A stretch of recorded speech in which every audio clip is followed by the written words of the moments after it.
about Romania, which was a country, as you just said, which was basically, let's say, the hardest version of communism, even in the 1980s.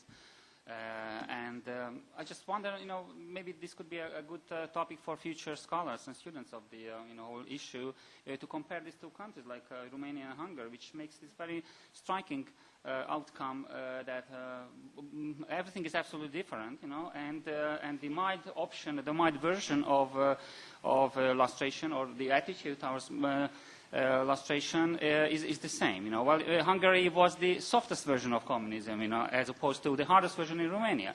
The transition itself was the softest version, the most civilized, the most negotiated one in Hungary in 1888, 1889. Well, as opposed to Romania, where the bloody revolution happened, as you just said.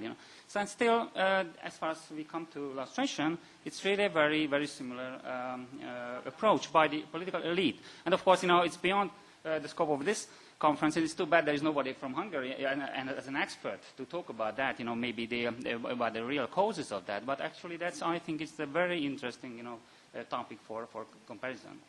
So now the floor is open to comments. So please come to the microphone. Two questions to Oldřich Tuma and one comment regarding Zdzisław Krasnodębski's presentation. Well, my question refers to the new law in Czech Republic regarding the access to the secret police files.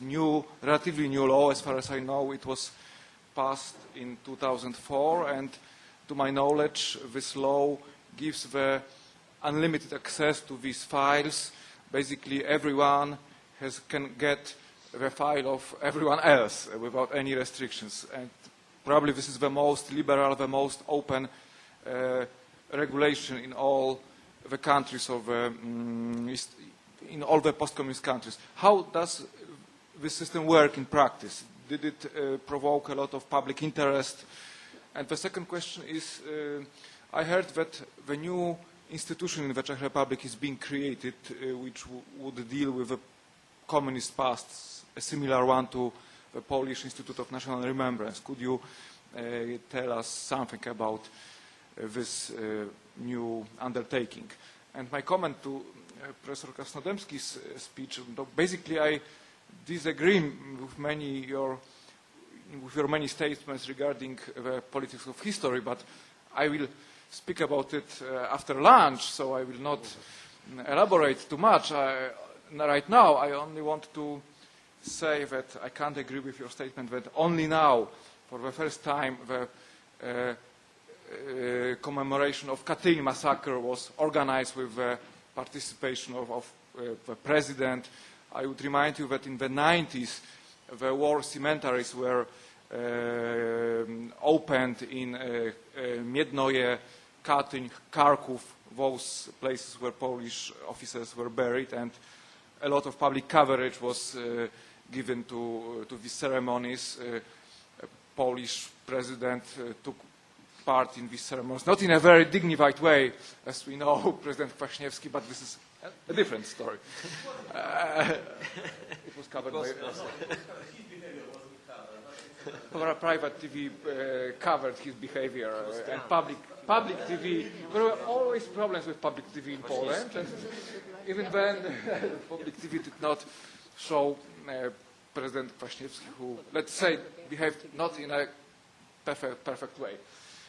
And another example, a monument was erected in Warsaw in the 90s devoted to those Poles who were deported to the east during the war and who were murdered by the Soviets, and every year public celebrations are organized at this monument with the participation of high-rank politicians. So I think that the reality is, again, more complicated.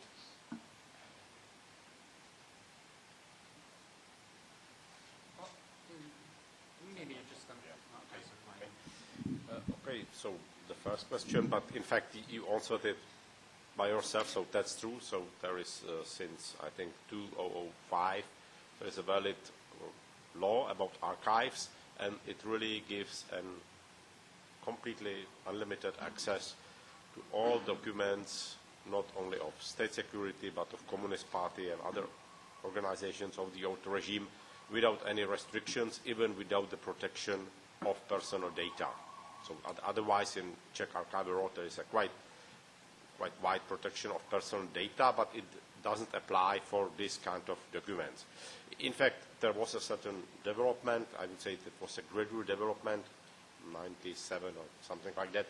There was an act which made access to your own files, so you could see your own files, but then it changed, and now really anything's open. There was quite a hot discussion something like 2 years ago, and especially the focus was on the protection of personal data, especially in documents of victims of persecution of state security. But so there was even a petition signed by historians and former dissidents and so on. And as far as I know, some members of parliament made a question for Constitutional Court if this is, but until today the court didn't decide about it. So, but the use of this unlimited access is, as I say, rather. No, it's especially if you look on the Czech media, it's every 2 weeks another affair with a famous someone, but usually it's really focus is on actors, singers, sportsmen, some previous politicians, but it seems to me that the practice is they just the journalists, they just take the name and then they make a story about it, and it's, I would say, it's more business. So it's had titles with this and this was involved with state security and so on, but it's really not a serious approach about the communist period. Yeah. So one thing, and the other thing, yes, that there was a law passed, I think, this spring about the establishment since, January or February next year of the new institution. Originally, it had been called Institute of National Remembrance, but then after some discussions, they changed the name into the Institute for the Study of Totalitarian Regimes or something like that. So basically, I think it really works with the Polish example. So the one task of the institute will be to take over the documents of all not only state security but other repressive forces of the old regime, but so it will be an archive, a special archive, and the other thing will be that their task will be to organize research, publications, general, to inform, educate, and inform the society. So something like the Polish case, but still it's no, not at all. No, there is still this Office for Investigation and Documentation. It still exists. So it was deprived of its documentation part. So all, so the old Office for Investigation and Documentation of the Crimes of Communist Era, established 1993, was now it still exists, but the documentation part went over to this new institute. It still doesn't exist, but it's more or less the same people running now the archive of the Ministry of Interior. So something like 90 people who work for the Office of Investigation and Documentation were brought to the archive of the Ministry of Interior, and it's with intention that they will work within this new institution, and the old office, as a much small institution, will work on persecution, and yeah, but this new institute will be just archives and education and research and so on. So this is quite interesting. That next, I think, day after tomorrow, this Wednesday, the Senate will vote for the something like this, the collegium in Institute Pamięci Narodowej. So there will be a board. I don't know exactly the name of the board. So with seven persons. So the Senate will elect this board, and this board will play definitely very important part in just supervision over the institute, and my opinion also it will play a role in competition for director of the new institute and so on. So we'll see what happens. Yeah. No, but it was quite hot discussion in among Czech historians and archivists and so on. And I think the most important factor in the decision to create this new institution were elections, parliamentary elections, 2006, with majority, a slight one, but majority for Civic Democratic Party and other parties, and this effort was somehow connected with Civic Democratic Party, so that was the main reason.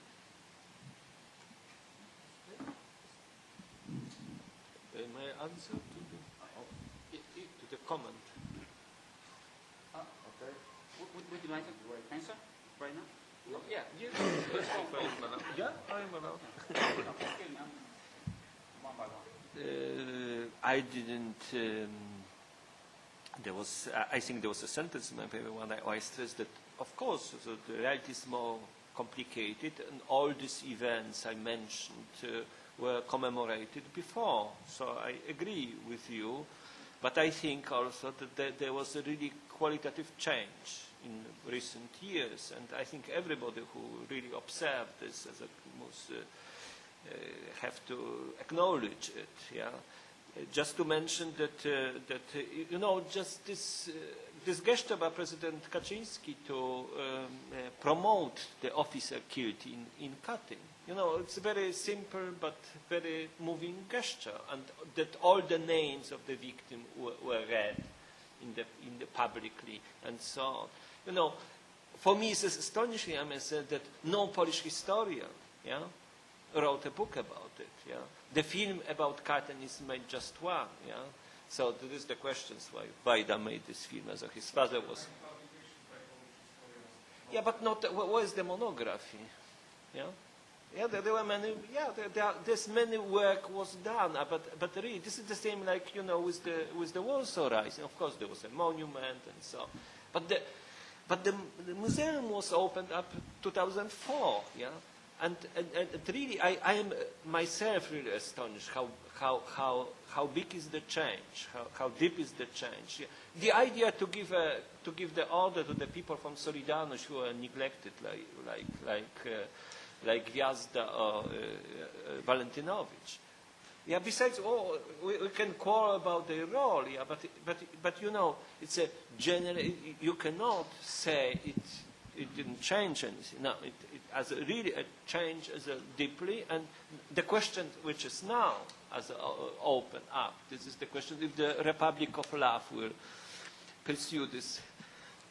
Carry on this politics in the future. It would be a small and subtle changes of priorities, because this is the question: how do you do? So what do you do with it, with this story? One of the book about Warsaw Rising, written by Polish author, it's a book by Borodzi. It was published in German, but with what a strange conclusion in the end, I must say, and because he described this.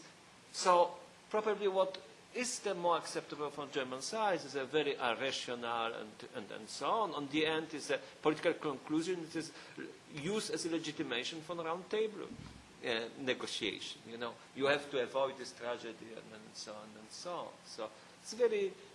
So there's no disagreement, I think, between us. There was not my intention to say that it was nothing done, and I appreciate the work of the people and all these monuments. But still, I will insist on it that what happened as 2 or 3 years or 4 years ago, it's a significant change in this attitude. To the national past, and so we move this. For instance, that Warsaw Rising was commemorated last year, first time, not only in Warsaw.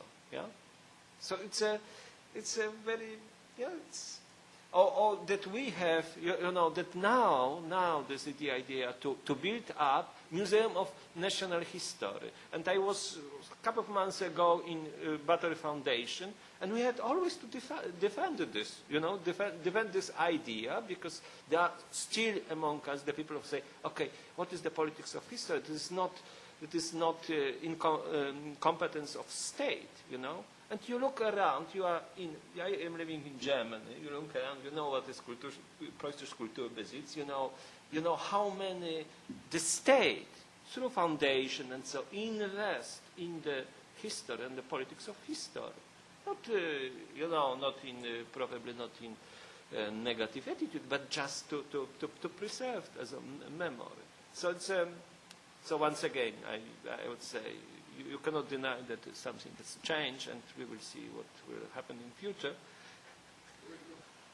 My question is, in what extent it is typical for the circle of Czechoslovak dissidents, this approach? Is it typical or not? And the second question is addressing to our German speakers, let's say.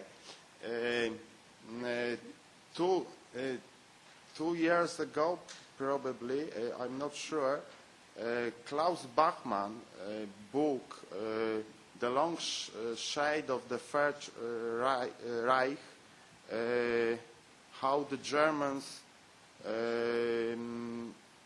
change their national character, was published in Polish. And the main thesis of this book is that the contemporary politics of history in Germany is based on a civic paradigm, on the notion like democracy, human rights, pluralism, and so on.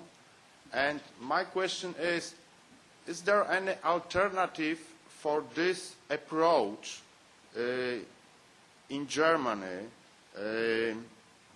I mean, politics of history and dealing with past. Thank you.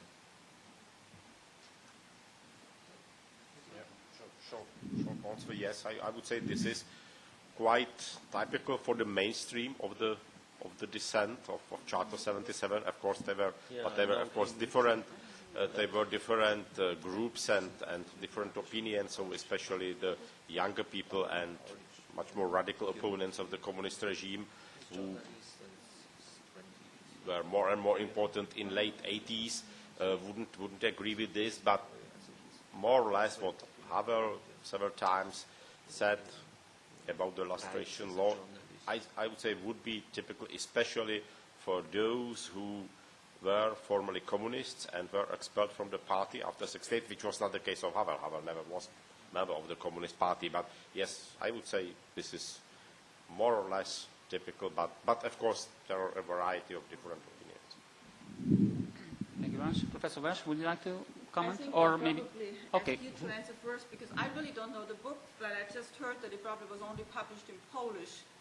So, I mean, I have not heard of it, and the other German sitting here said it probably was only published in Polish. So I'm sorry that I have to pass up. No, you see, I say something about KlausBattlin, because I was in many discussions with him, also in the Battery Foundation, and he left Germany 20 years ago, 15 years ago. He lives permanently. In Poland, and I think most of immigrants, as his picture of Germany is this picture of Germany, vision of Germany. Yeah, I think obsolete in a way, because he. And on the other hand, he is influential in Poland. He's not very known in Germany. This is why you don't know his name, because he's and sometimes in a discussion I saw that many Polish intellectuals are really helpless, because they have no really knowledge to discuss with him. Yeah, so he. Once I was at the discussion and he talking about German attitude to the Orange Revolution in Ukraine, according to me, as a totally wrong. Yeah, but So I generally say, it's so true. You can, I make the comparison. This is like, to hear about illustration from Professor Elster. You learn something, but you also learn some. It's one-sided, yeah. And look, I have here two very important publications recently. So one is from Eckhard Fuhr, Was wir uns finden, die Berliner Republik als Vaterland. Yeah? Berliner Republic as Fatherland. Yeah? It is about new German patriotism. It's not combined with, it's a civic, when it is nationalist, it's a civic nationalism. They combine this with European attitude and so on. But this, from Polish-German relations, a little complicated, but it is. The other is a special edition, Neues Deutschland zur Physiognomie der Berliner Republik. And here you have such an article, Die selbstbewusste Mittelmacht, self-conscious middle power, by Herfried Münkler, who is a leading German political scientist. Or you have an article about new patriotism, about patrimonium, and so on. So this doesn't make the opinion by Bachmann totally wrong, because of course it's not back to the 30s, but it is not, but it's not Verfassungspatriotismus von Habermas, because it's gone, yeah, it's gone, yeah, everything. And in Poland, the people rediscovered the concept of Verfassungspatriotismus. It's like with postmodernism, at the time which is already past, yeah. So this is often so, and this is why our discussion also about German-Polish.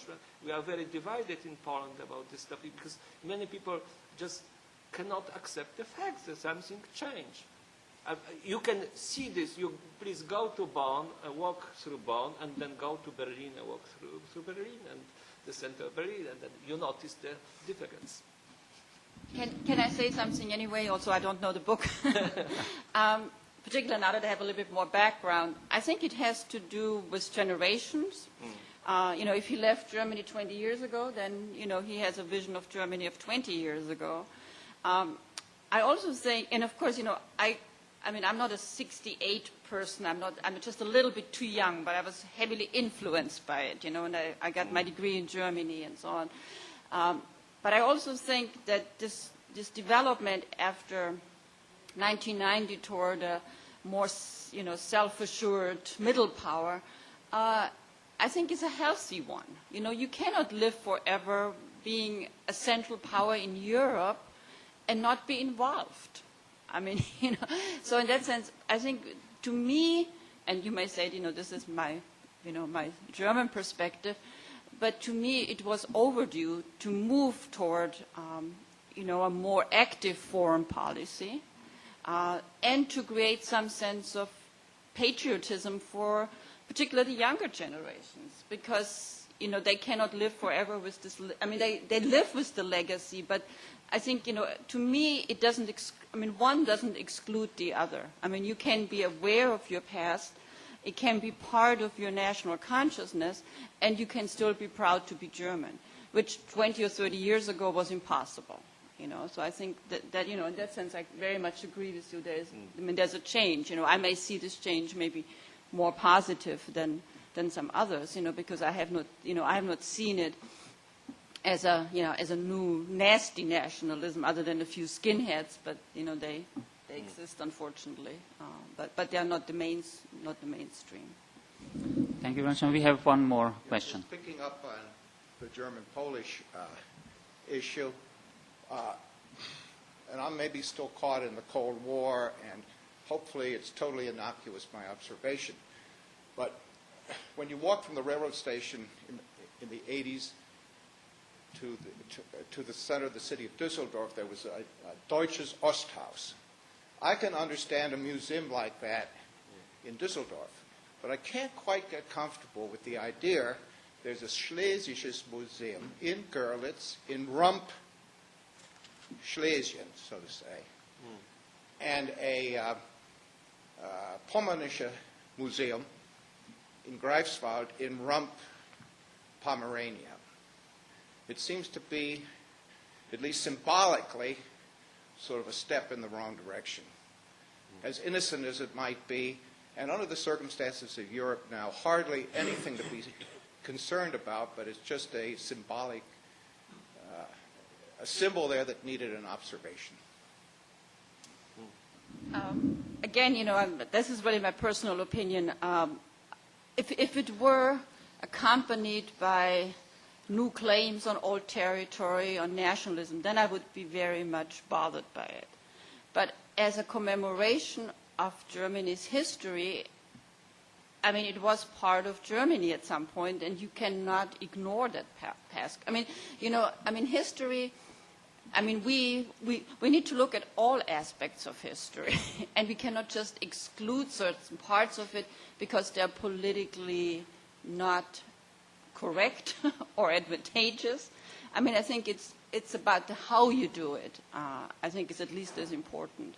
And I think, that's again part of, however you want to call it, about the normalization to history or broadening of history in Germany, that everybody, of course, in Germany was, maybe not everybody, but people were aware that certain parts of the history were not discussed. Initially it was the Nazi past, and then later there were other parts because it was not politically correct.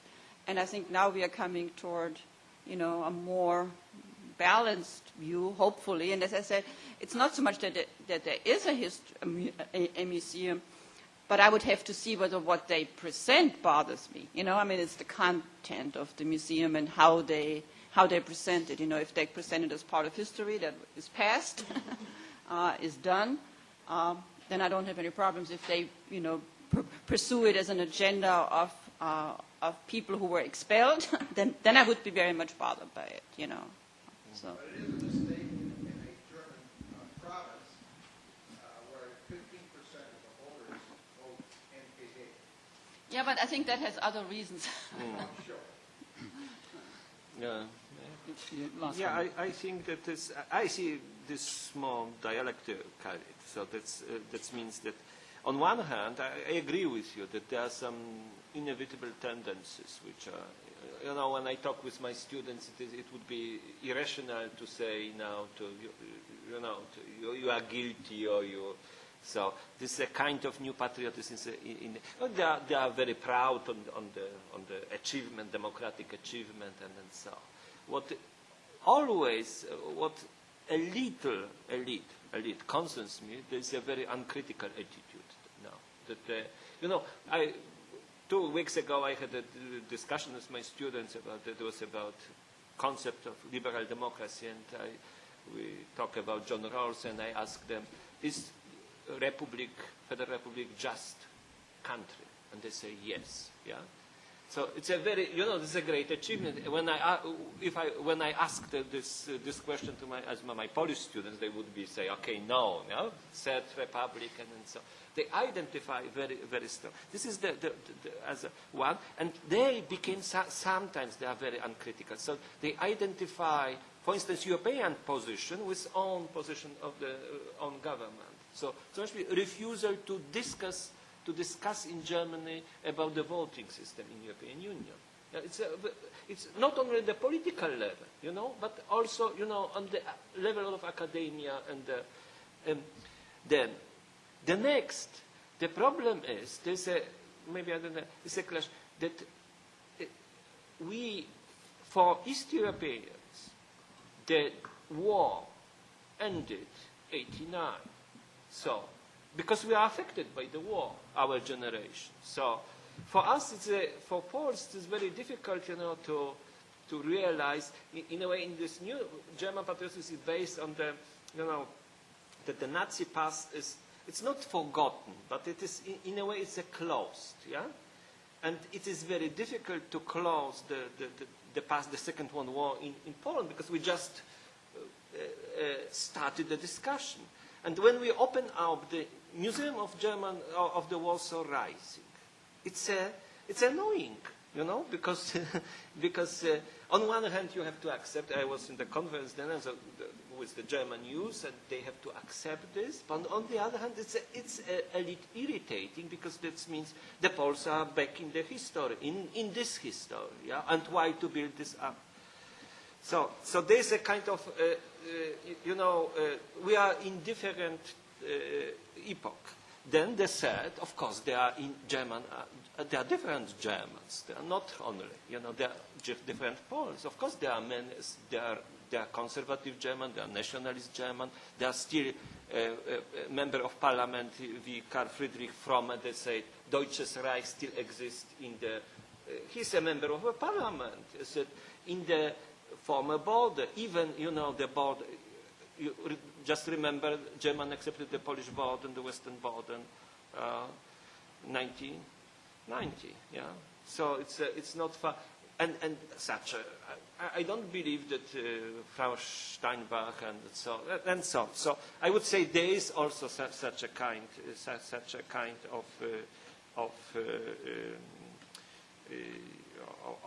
reaction. So and now there's the problem, because. Well, I say some of the changes are inevitable, and the problem is how German and this new Germany, what this young generation would do with this, with this, new self-confidence, And this is why it is interesting to look at it and to see. I wanted not to say that in this Polish-German, because it's interesting, because Jewish-German relations are not affected by it. Why not? Because the guilt, this is a dogma. You cannot in public to make impression. You relativize this, because you are finished as a politician. But Polish-German case is much more complicated, because, for instance, War 39 was considered actually Weimar War. It was something. Yes. Yeah, it's a still classic war. The total war started as 41. The first book published about the Wehrmacht crimes in Poland. Understood Weimar. Sorry. Weimar. Weimar. Yeah. We can talk about it. Okay. I just wanted to say that the first book about this, role of Wehrmacht in Poland in the War 39 was published 2 years ago. Even if the German historiography would think, this is nothing, there's everything over the study, but they are really in this respect in this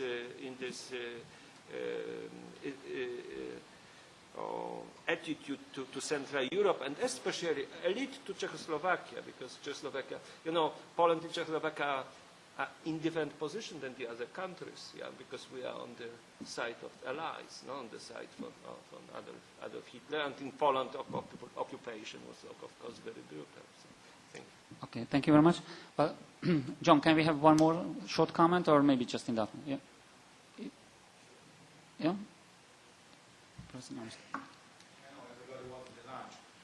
Just short comment and a short question. Comment is about about the discussion we are having today. It seems it's discussion about what German or Poles or others think about their history. It's not about that. It's about what our nations would like to be in the future. And the discussion we are witnessing in Germany, and also we started the same kind of the discussion in Poland recently, is about what we think about ourselves, what we think about our role in Europe, what we think about our future, whether our nations, as the nations, we would like to be small, medium-sized, or big European nations. So this is the comment. The question is,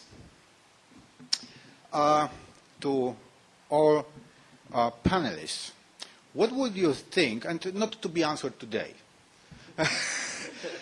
Good point. What would you point as the reason for the similar result in terms of lustration, let's say, procedures result in our countries, despite the very different point of the beginning. Because in 1990, I dare to say that in Central European states in transformation, we had just two personalities really independent from the communist past. Prime Minister Antall in Hungary and Havel, the president in Czechoslovakia. Even not Wałęsa with his uncertain past and reliance in the compromise with communists. And on the other hand, we had Romania, we had other gradual states of affairs, and the result is similar. It means that probably the way to protect secret collaborators is so good in every of those cases that it is possible to defend them even today in every country, and the result is similar. So think about the reasons. Well, thank you very much, and I think this is a good clue. And I would like to thank for the panelists, for the really stimulating papers, and for all of you for coming today. And then we are going to lunch, and then we will resume at 2:30. Thank you very much.